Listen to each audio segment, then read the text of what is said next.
Bago natin simulan ang ating chapter 130 kay Master Lloyd, kung hindi ka pa nakasubscribe baka naman at shootout kila. Sa pagsisimula ng ating kwento makikita natin ang labas ng cave na ginawang sana nila Lloyd. At sa loob makikita natin ang mga mermaid na nauto ni Lloyd para magpa-membership na nag-enjoy. At bila na lang nag-alarm ang suot nitong relo. Kung saan isa itong baby octopus na dahan-dahan na nawawalan ng lakas. At kung saan biglang pumasok si Lloyd na sumigaw, ito ikaw number 4 sa 12 at 13 tapos na ang oras nyo. Nagsaad pa ito na may malamig na tingin, magkita-kita na lang tayo bukas sa excavation site. Kaya walang nagawa ang mermaid na sumapak kay Lloyd, kaya tumayo na lang ito at sinabing, ikaw itong lalaking, tekala mo ba mapagpapaikot mo ko sa palad mo ng matagal, bukas hindi na ko babalik sa sana, saad nito. Kaya makikita natin si Foreman Lloyd sa site na ni-welcome nito mga labor niya na may mukhang wala bale at inutusan na niya ang mga ito na simulan na ang paghaukay. Kaya nagsinuda ng mga mermaid sa utos ni Lloyd. Kaya di nagtagal makikita natin ang mermaid na sumuntok kay Lloyd na nagrereklamo sa sakit ng buong katawan niya at sinapak nito, kailangan ko suntokan ulit ang mga ito. Kaya makikita natin na si Lloyd na nagpakilala na, welcome, ako si Lloyd Frontera, ang maniger ng sana, sabay abot ng relong timer, enjoy kayo, pahabol pa ni Lloyd.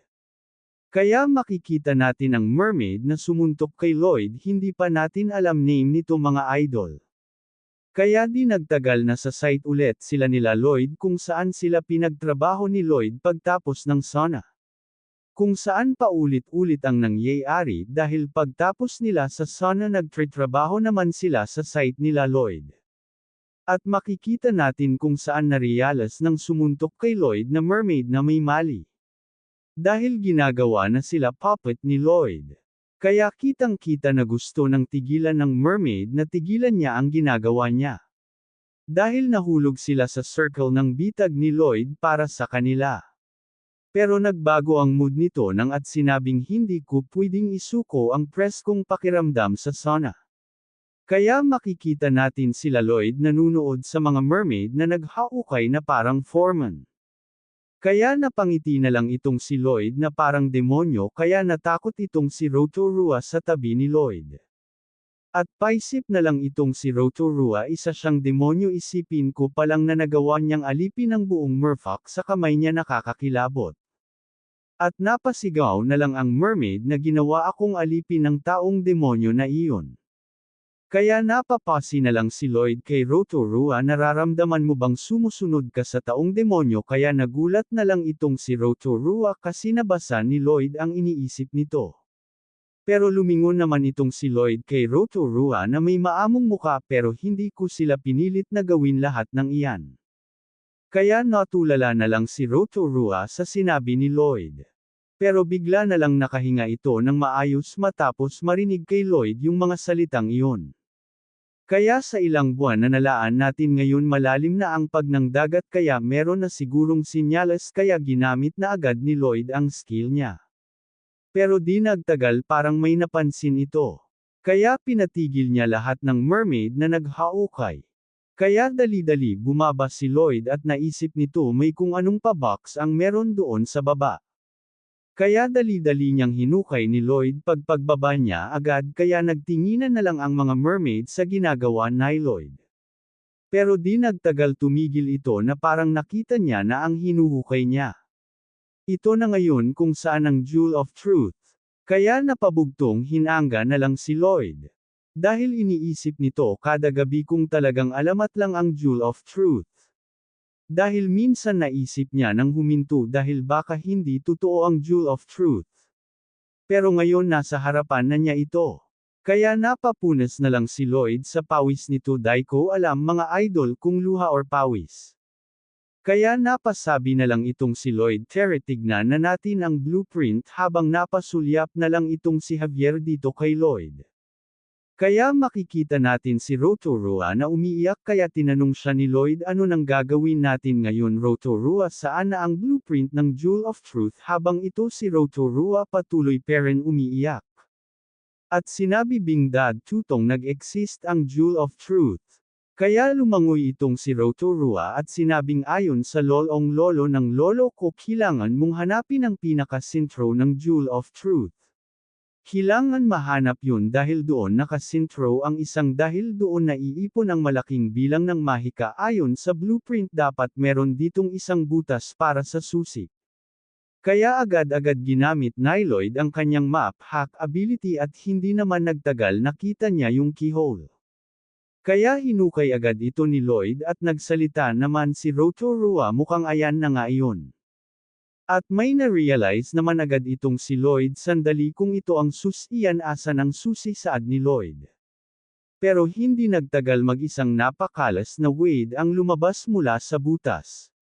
Kaya napatakip na lang itong si Rotorua at sinabi mo ang Lloyd na nasaan ang susi bigla na lang nagkaganto no bang nangyayari. At may sumigaw na napakalas kaya napalingon na lang si Lloyd at Javier kung saan may sumigaw. Kaya nagulat si Lloyd, dahil gumaganting sigaw ang Guardian October Opus ng Merfolk ay bigla itong nanghina.